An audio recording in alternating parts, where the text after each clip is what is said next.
J'ai besoin d'être au calme. Non mais t'inquiète, je préfère me retrouver seule. Je vais gérer, vraiment, non mais t'en fais pas, t'inquiète, ça ira. Donc non seulement ils ressentent pas grand-chose, et surtout ils vont pas demander de l'aide, ou peu. Si enfant, quand tu étais avec tes parents et que tu vivais des émotions, on te répondait des choses comme « c'est pas grave, ne pleure pas, t'inquiète, ça va aller ». T'as appris à te débrouiller seule, à compter sur toi et à te refermer. Parce qu'on leur a appris en fait, inconsciemment, voire même parfois c'était explicite dans certaines familles, c'est mais pleure pas, ça va pas d'être en colère, t'es une hystérique, etc. Tu vois, donc le mode déconnexion, il va s'installer assez tôt. Ces enfants, aujourd'hui devenus adultes, ont plutôt tendance à fuir l'intimité émotionnelle, garder de la distance et avoir du mal à s'engager. Aujourd'hui, avec Gwenaëlle, qui est psychologue et expert de la théorie de l'attachement, on va rentrer en profondeur dans ce type d'attachement qui est celui des attachements évitants pour mieux les comprendre, mieux les identifier et savoir comment s'en sortir. Bonjour les amis, ravie de vous retrouver pour un nouvel épisode du podcast. Je suis avec Gwenaëlle. Salut Gwenaëlle. Salut Lily Rose. Aujourd'hui, on va aborder un sujet qui me tient particulièrement à cœur. Il s'agit des liens d'attachement. Pour les personnes qui disent « moi, j'en sais rien, est-ce que je suis évitant, sécure, etc. » Rapidement, quelles sont les questions ou les traits caractéristiques peut-être qui peuvent... ou les questions qui peuvent se poser pour savoir à quelle catégorie, entre guillemets, ils appartiennent. Ouais.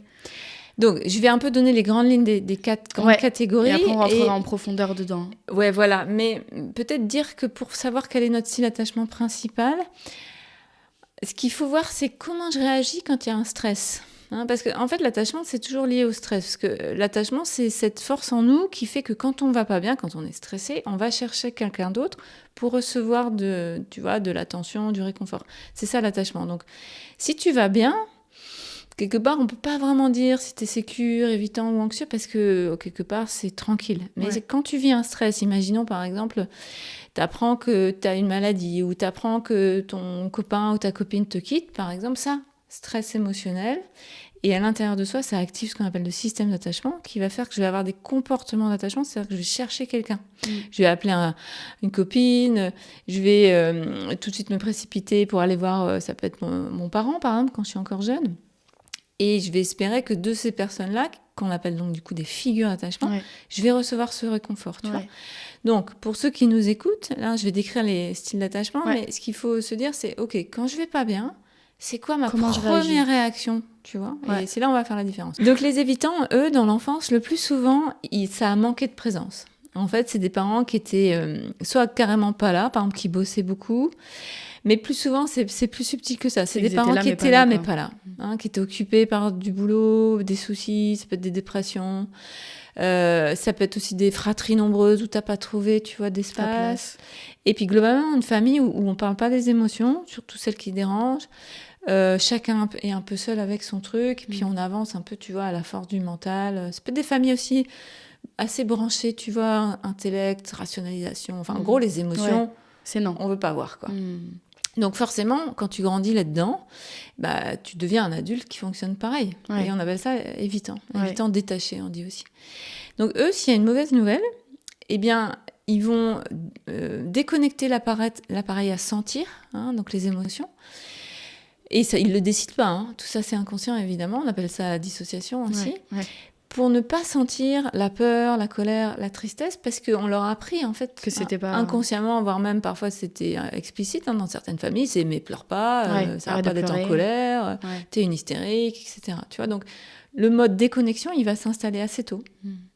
Donc non seulement ils ressentent pas grand-chose, et surtout, ils vont pas demander de l'aide, ou peu. S'ils commencent à demander de l'aide, ça veut dire qu'ils sont pas tant évitants. C'est qu'ils commencent à guérir, alors. Et c'est qu'ils commencent à guérir. Parce que eux, leur mode, c'est... Je vais gérer seule, parce que quand j'ai demandé, en fait, de toute manière, il n'y avait personne. Et ça m'a fait tellement mal qu'il n'y ait personne. Donc maintenant, je préfère pas être à nouveau déçue, prendre le risque de souffrir à nouveau. Donc je me débrouille. Avec cette croyance que avec les autres, ça sera plus compliqué, voire pire. Oui, je sais que seule, donc je peux compter sur moi, je peux gérer. Quoi. Exactement. Donc ça va créer encore plus de refoulement, tu vois. Donc on voit déjà le cœur du problème. Les caractéristiques donc, d'une personne évitante, tu nous les as données. C'est des profils qui ont tendance à pas forcément vouloir s'engager, à rentrer dans le lien, qui fuient le côté qui émotionnel. Qui montrent pas leurs émotions. Ouais. Tu sais pas ce qu'ils ressentent. Tu sais pas ce qu'ils ressentent. Ils peuvent sembler, tu vois, indifférents, détachés. Tu peux les prendre aussi parfois un peu pour des hautains ou des arrogants, alors qu'en fait, c'est juste des protections, tu vois. Ils peuvent aussi beaucoup investir le mental, l'intellectuel. Par exemple, en thérapie, ces patients, ils peuvent te faire un cours sur des sujets de psychologie, mais ils ressentent pas. Ouais. C'est pas connecté, en fait. Sauf que la vie, ça se passe pas dans la tête, hein, ça se passe dans les entrailles. Ouais. Mais ce serait hyper intéressant de savoir, du coup, par rapport à ce profil, quel est son challenge, peut-être à la fois dans le lien avec les autres et dans le lien avec soi. Tu vois, un peu ses défis, ses besoins, ses limites, quels sont Donc, le SWOT. Ouais, le challenge numéro 1, on pourrait dire, c'est oser la vulnérabilité. Hein. La vulnérabilité émotionnelle et relationnelle. Mais les deux vont ensemble. Parce que qu'est-ce qui provoque des émotions ? C'est la relation. Ouais. Et c'est pour ça que d'ailleurs, il y a cette tendance des évitants à être plutôt seule. Hein, parce que tant que je suis seule, je ne vais pas être activée. Quoi. Sauf qu'en fait, ça ne marche pas comme ça. Mais donc, oser la vulnérabilité d'être en couple, par exemple, et d'être en couple engagé, d'aller construire, tu vois, une famille, ou même des fois, c'est des trucs tout bêtes, mais de partir en vacances, par exemple, avec son chéri et sa chérie, pour des évitants, c'est déjà beaucoup, tu vois. Ah ouais ? Ouais. Ok. Et puis, de parler de soi. Hein, oser la vulnérabilité émotionnelle, c'est de dire... oui, je vais pas bien. Hein. Ça fait 3 jours que je te dis que je vais bien, mais en fait, c'est pas vrai. J'ai ça au boulot. Ouais. Et puis, ça me fait des nœuds dans le ventre. Puis, en fait, je dors pas bien. Donc, c'est de montrer ce qu'ils ressentent et puis de montrer leurs sentiments. Ouais. Hein, de dire, là, je commence vraiment à ressentir quelque chose pour toi et ça me fait super flipper. Et peut-être que je vais oser cette fois-ci la relation et pas me barrer, par exemple. Tu vois. Donc, c'est oser être connecté à soi. Ouais. Connecté à l'autre. Et à la fois, je me dis, vu que c'est des profils qui ont appris à se déconnecter et à couper, aussi, ça peut être compliqué de dire ce qu'ils ressentent s'ils ne le ressentent pas. C'est ça, comment faire, ouais. Hein. C'est là où déjà ça prend du temps. Hein. On peut peut-être redire que travailler sur soi, il n'y a rien de magique. Hein. Il n'y a aucune thérapie magique, par exemple. Donc, et ça prend plus ou moins de temps selon la sévérité de notre évitement, tu vois. Il y a des gens, ils sont très, très évitants parce qu'il s'agissait de survivre quand ils étaient gamins. Tu vois, quand c'était le désert absolu, que tu étais seul de chez seul. Heureusement qu'ils se sont déconnectés. Hein. Ils seraient peut-être devenus fous, tu vois, ou ils se seraient suicidés. Ouais. Donc, déjà, il faut du temps. Et puis après, il y a donc un peu un pari, un risque à prendre. Donc ça, c'est un peu soi avec soi. Hein, on pourrait parler de volonté, mais bon, des fois, c'est un peu jugeant de dire ça. Mais quand même, il y a une idée de, en gros, maintenant, j'y vais, quoi. Je vais oser, par exemple, je sais pas, moi, je vois des gens, ils ont 40, 50 ans et ils sont encore hyper évitants et ils sont seuls comme pas possible, ils n'en peuvent plus. Et eux, ils vont peut-être trouver à cet endroit-là de souffrance la force d'oser la relation. Tu vois. Donc, il y a oser, la volonté. Et après, si on a besoin de thérapie, par exemple, il faut de la thérapie corporelle. Ouais. Il ne s'agit pas d'aller raconter sa vie pendant des années. À un moment, il faut aller voir le corps, en fait. Et le corps, moi, je parle beaucoup de la thérapie de EFT, avec des points d'acupuncture, la Emotional Freedom Technique. Je trouve que c'est une super technique. Ouais. Il y a le MDR qui est bien. Tu as des techniques de EFT à donner ? Parce que tu nous avais donné dans l'épisode précédent une technique de tapping pour les personnes plutôt anxieuses. Tapoter sous les... Mais ça peut être aussi pour les évitants quand ils ont un moment... Par exemple, imagine un évitant, il a un rendez-vous amoureux. Ouais. Il est super flippé parce que toute son histoire lui fait croire qu'il va être une fois plus rejeté. De gérer l'émotion avant d'y aller, pour oser y aller, ça peut se faire par exemple en tapotant sous les clavicules. Ouais. Ça s'appelle rein 27, ce point. Ouais. Et puis après, il faut se faire accompagner, moi je trouve. Tu vois, pour avoir quelqu'un qui s'intéresse vraiment à la personne, qui en fait a beaucoup manqué d'attention. Dans l'attachement évitant, tu as toujours de la négligence. Ouais. Donc d'avoir quelqu'un, un thérapeute, un psy, qui t'écoute, qui est là pour toi, qui prend le temps d'aller voir tes émotions, de s'y intéresser vraiment, ça va être réparateur. Ce qu'on appelle une expérience relationnelle correctrice, c'est-à-dire il y a quelqu'un qui m'écoute. Alors c'est peut-être pas encore un chéri ou une amie, mais c'est un professionnel, donc certes peut-être je le paye, mais c'est quand même du réel tout ça. C'est un espace pour moi en fait. Et puis petit à petit ça va ouvrir mon cœur. Ouais. Donc, je vais pouvoir un peu sortir toutes ces émotions que j'ai gardées, refoulées, la tristesse, souvent la solitude, mais ça peut être aussi la rage d'avoir été seule, par exemple. Ça peut être des fois la honte, la culpabilité. Donc, quelque part, d'ouvrir mon cœur grâce à un autre, là, par exemple, un professionnel, mais ça peut être aussi un ami de confiance. Et peu à peu, cette ouverture de cœur, cette libération émotionnelle, cette liberté aussi, je sais pas si c'est oser quoi. Oser. Ouais. Et je vais pouvoir après oser avec dans la vraie vie entre guillemets, dans l'amitié et dans l'amour. Et peu à peu, on va avoir un cercle vertueux que parce que j'ai osé avec un ami de confiance, un psy ou une personne, vraiment au début, je peux pas plus. Il y a quelque chose qui se détend. C'est même une histoire de système nerveux. On le connaît bien avec le psychotrauma, tout ce qui se passe. Et le système nerveux va se détendre. Et puis d'expérience en expérience, d'expérience positive en expérience positive aussi, non ? Oui, c'est ça. Parce que ce qui peut Mais ça peut inclure des expériences négatives. Ça peut être qu'à un moment, par exemple, j'ai osé ouvrir mon cœur et puis je me suis pris un mur, par exemple, un râteau. C'est sûr, quand t'es évitant, c'est juste le truc dont t'as le plus peur. Et à mais la fois... si tu le vis ce moment difficile, qui te fait revivre du rejet, mais que tu le vis en sincérité, que par exemple t'oses dire ta rage ou ta tristesse à quelqu'un d'autre, par exemple, que t'en parles à ta meilleure copine en disant tu vois, je t'avais bien dit que je croyais plus aux hommes et puis là j'ai osé, je me suis pris un râteau, maintenant c'est terminé, je sais pas quoi. Mais si t'as une bonne copine qui te dit ok, là c'était pas le bon, ce mec c'était peut-être un enfoiré, des fois il faut poser des vérités comme ça, et ça te remet pas en question toi. C'est pas parce que là ça a foiré que ça foirera la prochaine fois. Et d'y retourner quand même, tu vois, le malgré. Et peut-être je vais y retourner avec encore plus de force parce que je me dis non mais là, elle a raison ma copine. C'était un enfoiré.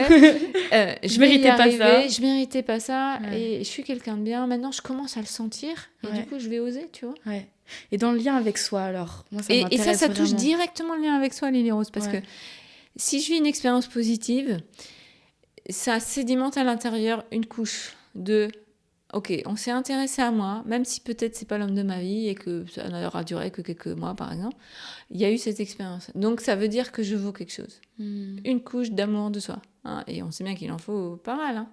Et ça c'est l'amour de soi, permis par l'attention de l'autre. Ok.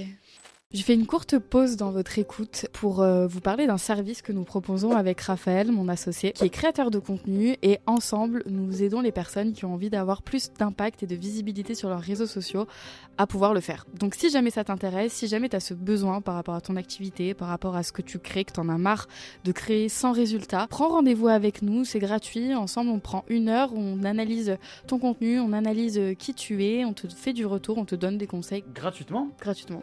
Parce qu'on est des gens gratuits. Prends rendez-vous dans le lien en description et je te laisse avec la suite de l'épisode. Et quand je parle aussi de relation à soi, c'est en fait le mode évitant, comment dans le rapport à moi et dans le lien à moi, il va me faire fonctionner ou parfois agir.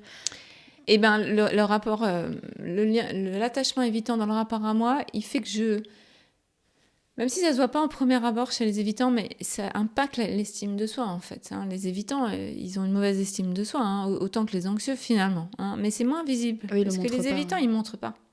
Mais à l'intérieur, ils se trouvent nuls, ils se disent qu'ils ne sont pas à la hauteur, etc. Mais c'est un peu blindé de l'extérieur, mais à l'intérieur, c'est tout aussi abîmé, tu vois. Et le problème dans l'évitement, c'est que là aussi, ça évite d'aller regarder la mauvaise estime de soi que j'ai, par exemple. Donc c'est pour ça que les évitants, ils ont plus de mal à aller voir un psy. Alors que les anxieux, ils vont quand même assez vite aller voir un psy en disant « Je me déteste, aidez-moi à moins me détester ». En gros, bon, je caricature. Mais les évitants, pour qu'ils arrivent à dire « Je me déteste », et puis après demander de l'aide, il faut plus de temps parce qu'ils peuvent avoir même une déconnexion de leur image, tu vois. Ils peuvent en gros fonctionner. Il y a plein d'évitants qui fonctionnent. Métro, boulot, dodo. Et puis un jour, ils tombent malades. Ils font un burn-out, une maladie physique. Et c'est le corps qui dit « Eh oh, on n'est pas là que pour fonctionner. En fait, on est un corps, on est des émotions, on est des vibrations. » Et c'est en ça que les mal a dit, on dit souvent en 3 mots, tu sais, mal-a-dit, ça dit, c'est le cas de le dire, regarde quoi, il y a un truc qui va pas. Cette déconnexion qu'on a depuis toujours, il s'agit que ça s'arrête. Oui, donc le challenge dans la relation, pour eux, ça va être donc les discussions vulnérables, de montrer leurs émotions et de demander de l'aide. Et dans le rapport à soi, ça va être d'oser sa vulnérabilité avec soi-même, de se dire ça de va ressentir, d'être à l'écoute des émotions. Et du coup, dans les choses qu'ils peuvent entreprendre, ça peut être d'aller peut-être dans des espaces, tu fais notamment de la danse libre, etc. Donc des choses, par exemple, qui peuvent permettre au corps de s'exprimer sans que le mental, sans que le mental ne récupère la défense. Tu vois, parce que le mental, il se défend de la vulnérabilité. Par exemple, chez les évitants, il y a beaucoup la phrase c'est pas si grave, ou ça va passer, Une on n'est espèce pas de mort. minimisation. Minimisation, rationalisation, justification. Donc, eux, ils ont besoin d'aller dans le corps, dans des endroits où le mental va être un peu moins présent. Donc, typiquement, les thérapies, comme j'ai cité, EFT, EMDR, par exemple, ça permet d'aller dans le corps, l'hypnose aussi. Et moi, j'aime beaucoup travailler avec la danse, le corps, la transe aussi, parce que là, c'est encore plus fort. Et alors, en groupe, c'est encore mieux. Les évitants, moi, j'ai beaucoup d'évitants dans mes groupes de thérapie, parce que... déjà, parce qu'à la base, moi, j'ai cette vibration-là, donc je pense que j'attire. Et aussi parce que les évitants, ils se rendent compte à un moment qu'ils vont avoir besoin de trucs un peu plus puissants. Donc parfois, ils vont directement à la case groupe et à la case de thérapie corporelle, tu vois. Et c'est l'intelligence aussi de l'évitant, ça. Et ce qui se passe dans un groupe, quand t'es évitant, c'est que déjà, il y a d'autres évitants, donc tu peux te voir, quoi. Tu peux voir, par exemple, la personne qui dit qu'elle va bien, mais en fait, ça se voit trop qu'elle va pas bien. Et puis après, tu dis, mais moi, je suis peut-être exactement pareil, en fait. Donc, les autres font miroir, font résonance. Ouais. Et puis, quand tu es évitant de voir quelqu'un qui est touché, dans un cadre de stage de groupe, par exemple, qui dure 2 jours, ça va te toucher. Ouais. En fait, ça va faire fondre la glace. Ouais. Et ça va beaucoup aider. Ouais, c'est pour ça qu'aller dans des groupes ou être dans le collectif aussi, ça peut beaucoup aider parce que à travers l'autre, je peux me voir et en fait, tu vis une expérience collective et ça permet de te voir en fait aussi. Et puis, ce qui aide aussi dans le groupe pour les évitants, c'est de recevoir en fait, du good, quoi. Ouais. Tu vois, de l'attention, de la douceur, de l'entraide, de la compassion. Ouais. Okay. Qu'il y a quelqu'un qui s'intéresse à moi. Parce que pour rappel, à nouveau, beaucoup de négligence chez les évitants.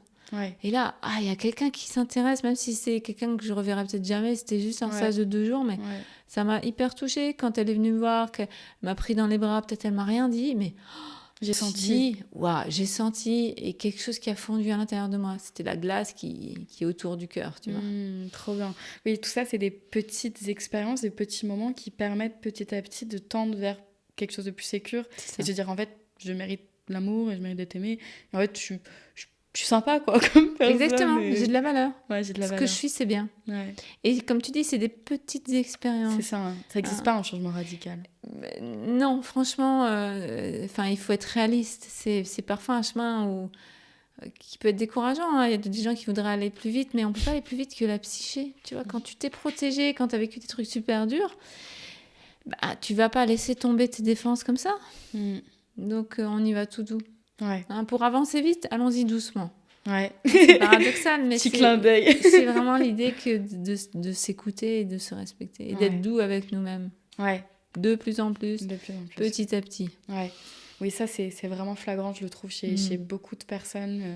J'en fais partie, clairement, d'être en capacité d'être vraiment doux, aimant, conciliant, bienveillant dans les relations avec ses amis, avec la famille, les proches, mais avec soi, un discours horrible, quoi. Oui, des fois, on s'envoie des scuds. Hein. Ah, vraiment? Moi, le jour où je me suis rendu compte que je me parlais à moi-même de manière malveillante trop souvent, mais même sur des trucs bêtes, genre, je sais pas, tu fais tomber quelque chose et tu te dis, mais quelle conne. Ouais. Donc, quand on s'envoie des petits mots comme ça, tu vois, qui peuvent nous paraître complètement anodins, en fait, c'est comme si à chaque fois, tu vois, on se flagellait. Ouais. 1 fois, 2 fois, 3 fois. Et ça crée des marques. Ouais. Hein, c'est des flagellations psychiques. Vraiment. Et quand je me suis rendu compte de ça, moi, j'ai vraiment fait un travail de volonté de dire, Gwen, à chaque fois que tu t'auto-flagelles, tu te reprends et t'arrêtes. Ouais. Et j'ai fait ça avec mes gamins aussi, quand je les entendais dire à haute voix, parce que j'entends pas ce qu'il y a dans leur tête, mais...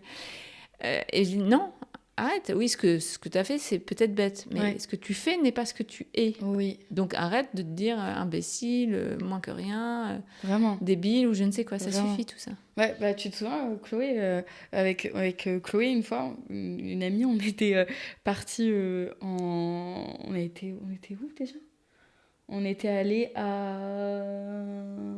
du côté de Saucé-les-Pins. Et pareil, j'avais fait tomber un truc et un discours hyper dur en me disant mais t'es trop conne et tout. Et je lui ai dit non, on arrête de dire ça, j'arrête. Exactement. J'ai été inattentive ou je suis allée trop vite. Et essayer de se reprendre et de se dire bah non, en fait, c'est pas... on va arrêter de s'insulter quoi, à longueur de journée. Enfin, Exactement. c'est vraiment hyper violent. Enfin bref, parenthèse fermée, mais c'est important, je trouve, quand même, de le dire. Oui. Donc ça, et pour finir sur le côté évitant, j'aimerais beaucoup que tu nous dises du coup la dynamique. Tu vois, qu'est-ce que ça vient activer dans la relation, deux évitants ensemble, un évitant avec un anxieux, un évitant avec un désorganisé. Donc, évitant avec un anxieux, hein, c'est déjà ce que j'ai un peu dit, c'est-à-dire que l'un va appuyer sur la blessure de l'autre. Ouais. Donc, du côté de l'évitant, être avec quelqu'un qui est plutôt anxieux, il y a de l'émotion un peu forte, voire parfois même exagérée, en effet, de l'autre côté, mais ça va me permettre, moi, d'aller voir ce qu'à l'inverse, j'ai bloqué. Hein. Et puis, l'anxieux, il va venir me chercher. Hein. Si tu es en couple avec un anxieux, il vient te chercher. Là où tu voudrais juste être pépère, tranquille, dans ta grotte. Donc ça, c'est en ça que c'est à la fois difficile parfois, hein, et ça peut être beaucoup de disputes dans dans un couple anxieux-évitant. Hein. Ça peut être vraiment rock'n'roll. Et en même temps, très salvateur et réparateur. Ouais. Évitant, c'est un peu... Ça peut être la coloc. Tu vois, les deux rails de la SNCF qui se rencontrent jamais, quoi. Ouais. Par exemple, un couple évitant, bon, au début, ils sont shootés aux hormones comme tous les couples, hein, c'est l'ocytocine qui joue, donc c'est la fusion de début, quoi, ça dure, on dit 2-3 ans. Mais rapidement, un couple évitant, ça peut vite déraper dans un truc où chacun de son côté a sa vie. Hein, ça peut être les tâches, par exemple, du foyer qui sont partagées. Par exemple, dans un couple avec des enfants, bah, l'un s'occupe plus des enfants, l'autre est plutôt tourné vers l'extérieur, le boulot, par exemple. Il y a encore des vieux schémas comme ça. Et puis, on partage plus trop, donc on parle moins. Ouais. On passe moins de temps ensemble, hein, les restos, les trucs sympas du début, il y en a de moins en moins. La sexualité, elle peut même s'arrêter dans des couples évitant, avec toujours des prétextes. Hein. On a moins de temps, fatigué. Les enfants, on est fatigué, Ouais. Mais en fait, c'est inconsciemment une mise à distance de l'autre. Ouais. Parce que la sexualité, c'est ce qu'il y a de plus intime, évidemment. Donc, c'est là où, émotionnellement, ça peut beaucoup toucher les évitants, tu vois. Ouais. Ça peut être dur, du coup, à cet endroit-là. Pour eux, ça peut être... ça peut réveiller beaucoup de... En fait, à un moment, souvent, ce qui se passe dans les évitants, là, notre coloc, en gros, c'est qu'il y en a un des deux, ça va plus lui aller. Il y en a un des deux, à un moment, qui va se réveiller et qui va dire, mais moi, la manière dont on vit, ça me va plus, en fait. Moi, je veux pas vivre avec un coloc, je veux vivre avec mon mari ou ma copine, ou tu vois, et je voudrais qu'on retrouve de l'intimité. Ouais. Donc, il y en a un des deux, en général, qui va secouer un peu l'autre. Ouais. Et là, c'est un peu ça passe ou ça casse. Quoi. Ouais. C'est-à-dire que soit l'autre, il entend qu'en effet, on n'est pas en couple pour être deux inconnus qui cohabitent, quoi. Et là, on va peut-être aller vers une résolution, voire même, ça peut être un super chemin de guérison. Ou ça peut casser dans le sens où l'autre dit « Mais non, en gros, moi, ça me va, pourquoi tu veux tout changer ?» Puis l'autre va se barrer. Et dans les amitiés, ça peut être ça aussi. Alors, l'amitié, il n'y a pas la sexualité, mais deux amis évitant, par exemple, ils vont peut-être faire des trucs ensemble, mais pas être. C'est-à-dire, les émotions de fond ne sont pas partagées. Alors ça, chez les mecs, c'est beaucoup plus, hein, parce qu'il y a plus de gars évitants et de nanas anxieuses, c'est un peu culturel. C'est vrai, ce que j'ai... Oui, quand je me renseignais sur le sujet, il y avait beaucoup de... Je voyais passer beaucoup de contenu autour du fait que, non, mais les hommes évitants fuyaient, mesdames. Il y a aussi des femmes hyper évitantes, mais statistiquement, il y a quand même un peu plus d'hommes évitants. Et donc parce que les hommes mais parce qu'on élève sur les émotions. Ouais, on élève encore, c'est beaucoup moins vrai qu'à l'époque de mes parents, au pire avant. Mais quand même, on a encore ce message de un gars, ça doit être fort, ça doit pas montrer ses émotions, ça doit être performant. Tu vois, le paradigme matérialiste et individualiste, il joue à toc là-dedans. Et les femmes... Bon, la colère, on n'a pas trop le droit, hein, sinon t'es vite taxé encore d'hystérie. Mais voilà, une femme qui pleure, bon, ça passe. Un homme qui pleure, plus difficile, tu vois. Ouais. Une femme autonome, on a encore des fois le truc, c'est une femme mec et tout. Alors que autonomie et émotion sont c'est le yin et le yang, tu vois. Ouais. Et donc, je sais plus pourquoi on disait ça, du coup, oui, qu'il y avait plus d'hommes évitants. Ouais. Ah oui, et je parlais donc les amitiés, voilà. Par exemple, deux hommes évitants. Ouais. Ils se connaissent parfois depuis des années des années. Hein, et ils vont, je sais pas, ils jouent au tennis le samedi. De temps en temps, ils vont boire un coup. Barbecue. Bon, ils peuvent s'envoyer à la rigueur des petites nouvelles de temps en temps. Mais émotionnellement, nada. Et parfois, tu as des trucs sidérants. Pas, en fait. Où l'un des deux, par exemple, va, je sais pas, avoir un gros pépin à un moment et il tombe en dépression. Son ami va découvrir qu'en fait, il allait mal depuis super longtemps, il n'en avait rien dit, et puis il y a des traumas dont il n'a jamais parlé, etc. Ouais. Et c'est escalade. Et voilà. Ouais, donc, c'est fou, hein. évitant, tu vois, c'est le problème, c'est que ce qui est le cœur de l'humain, c'est-à-dire le partage, n'est pas là. Il est évité par protection. Il manque une dimension émotionnelle et intime, en fait. Fondamentale, ontologique à la nature humaine. Et tu as ouvert une parenthèse autour de la sexualité. Oui. Du coup, est-ce que l'évitant peut apprendre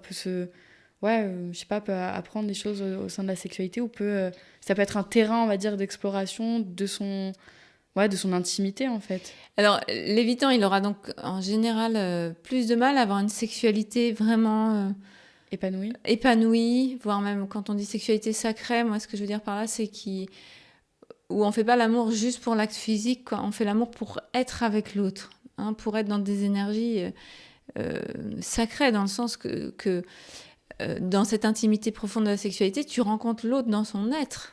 Dans son corps, certes, mais c'est dans son être, tu vois, il y a même une dimension, on pourrait même dire spirituelle. Pour les évitants, cet endroit-là, c'est compliqué. Donc, tu as des évitants, en fait, tu as plusieurs cas. Tu as des évitants qui, par exemple, peuvent fuir la sexualité, alors surtout si tu as des traumas sexuels, ça c'est assez logique. Être tellement déconnectés de leur corps qu'il n'y a plus de sexualité, il y a des couples où il n'y a plus de sexualité. Ou ils peuvent avoir une sexualité qui est non engagée. Il y a des gens, ils ont peut-être des partenaires sexuels, même parfois régulièrement, voire très régulièrement. Ça peut même être une consommation, entre guillemets, mais où c'est juste deux corps, quoi, mais l'être n'est pas investi. Et ça peut même aller jusqu'à des conduites dangereuses. Problématiques, dangereuses, où tu investis la sexualité juste comme un mode dissociatif de soulager la pulsion, la tension, etc. Ouais. Ok, donc il peut y avoir un vrai intérêt pour quelqu'un d'évitant d'essayer de sentir et de se connecter vraiment à son corps et à ses sensations. Oui, un évitant. Et faire en conscience, quoi. Essayer de mettre de la conscience sur ça. De la conscience. Un évitant qui sera en couple avec quelqu'un avec qui ça commence à vraiment s'installer dans la confiance, tout évitant qu'il est, la sexualité peut être un bel endroit de guérison. Mais souvent, il faut du temps. Bah ouais. Tu vois. Ouais.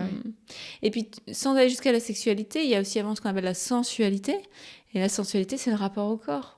Tu vois, par exemple, quand on fait de la danse libre, quand on travaille avec la danse-thérapie, on est dans ces endroits sensoriels, tu vois, d'aller bouger avec la musique, d'essayer de ne pas écouter le mental qui dit « mais qu'est-ce que tu fais, c'est nul » ou je sais pas quoi. Tu ressembles à rien, tu ressembles à rien, ce que tu fais. Tout le monde y arrive, toi ce que tu fais, c'est pas tout, je sais pas quoi. Bon, lui, on lui dit « merci d'être là, de veiller à plein de moments dans ma vie, merci le mental, sans lui, on ne pourrait pas fonctionner. Mais là, s'il te plaît, just give me a break, mets-toi de côté et laisse-moi juste écouter la musique et peut-être doser un peu des mouvements qui en fait me font du bien. » Et ça, c'est pour un évitant, tu vois, ça fait fondre la glace. Ouais, trop bien. Peu à peu. Ouais, ça lui donne Ça peut être des massages aussi. Quand t'es évitant, c'est super de s'offrir des massages. Ok. D'être touché avec corps, douceur, respect, conscience, et de se dire, tiens, ça me fait du bien. Ou ceux qui peuvent même pas être touchés, parce que parfois c'est le cas, faire de l'acupuncture par exemple, ou des choses comme ça. Mais d'aller dans le corps. D'aller dans le corps, ok, trop bien. Donc on a parlé évitant anxieux, on en a parlé. Oui. Évitant désorganisé. C'est un peu pareil, chaotique, ouais, c'est un peu comme évitant anxieux, tu vois. Ouais. Et avec quelqu'un de sécure, du coup. Ça c'est une chance pour l'évitant. Ouais. Ça sera pas simple pour le sécure par contre, parce que pour le sécure ça peut être très frustrant. Ouais. Mais pour l'évitant, d'être quelqu'un qui est plutôt sécure, ça fait beaucoup de bien, parce que c'est quelqu'un en face qui tient la route, qui va pas par moment m'envahir comme l'anxieux, qui peut entendre qu'il y a des moments où j'ai besoin d'être dans ma grotte, et en même temps des fois qui vient me chercher un peu. C'est très réparateur. Ouais. C'est plus rare, parce qu'en général, t'es plutôt attiré par des personnes qui vont vivre un peu comme toi. Les sécures vont s'attirer entre eux, les insécures vont s'attirer entre eux. Ouais. Mais il y a des exceptions. Tu peux avoir la chance de tomber sur quelqu'un, et c'est là où l'amour n'est pas l'attachement. Tu vois, et l'amour va faire que tu peux, si tu es sécure, tomber amoureux vraiment de quelqu'un qui est encore bien insécure.